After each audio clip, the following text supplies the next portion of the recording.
ગુજરાત રાજ્ય પ્રાથમિક શિક્ષક સંઘના હાલના પ્રમુખ, મહામંત્રી અને કારોબારી સભ્યોની મુદત પૂર્ણ થતા નવા હોદ્દેદારોની નિમણૂક માટે 9 જુલાઈના રોજ ચૂંટણીનું જાહેરનામું બહાર પાડવામાં આવ્યું હતું.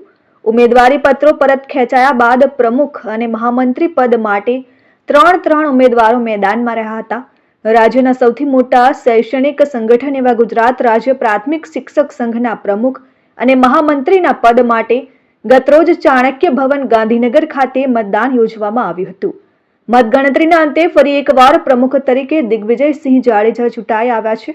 ત્યારે તેમની પેનલમાં મહામંત્રીના ઉમેદવાર જયમીનભાઈ પટેલે પણ ચૂંટણીમાં જીત હાંસલ કરી છે.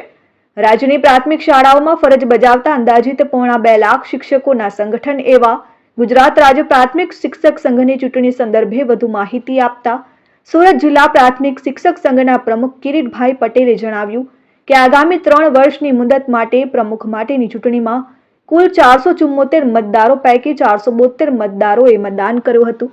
જે મતો પૈકી દિગ્વિજયસિંહ જાડેજાને 230 મત, સંજયભાઈ દવેને 218 મત, જ્યારે ખોડુભાઈ પઢિયારને 1 મત મળતા પ્રમુખ તરીકે દિગ્વિજયસિંહ જાડેજાનો 12 મતે વિજય થયો છે.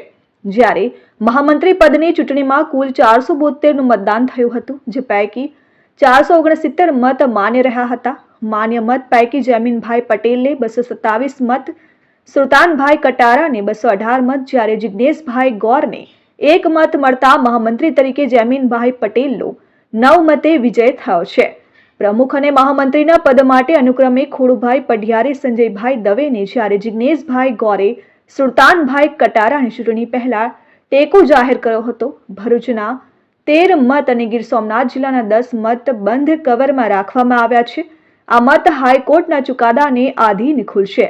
જોકે હાલના તબક્કે પ્રમુખ તરીકે દિગ્વિજયસિંહ જાડેજા 12 મતે, જ્યારે મહામંત્રી તરીકે જયમીનભાઈ પટેલ 9 મતે વિજેતા જાહેર થયા હતા.